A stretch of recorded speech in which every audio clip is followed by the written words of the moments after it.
Shalom, ni rafiki yako Pastor Richard Sanga, Morogoro, Tanzania. Najua kuna mambo mengi umekuwa ukimwomba Mungu kwa muda mrefu na unaendelea kuomba.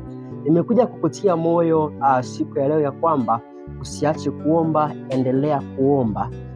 Yupo Mungu ambaye anaweza kufanya zaidi ya yale ambayo tunayaomba, lakini pia zaidi ya yale ambayo tunayawaza. Kitabu cha Waefeso sura ya 3 na mstari wa 20, na Mungu anasema, basi atukuzwe yeye awezaye kufanya mambo ya ajabu mno kuliko yote tuyaombayo au tuyawazayo, kwa kadri ya nguvu itendayo kazi ndani yetu.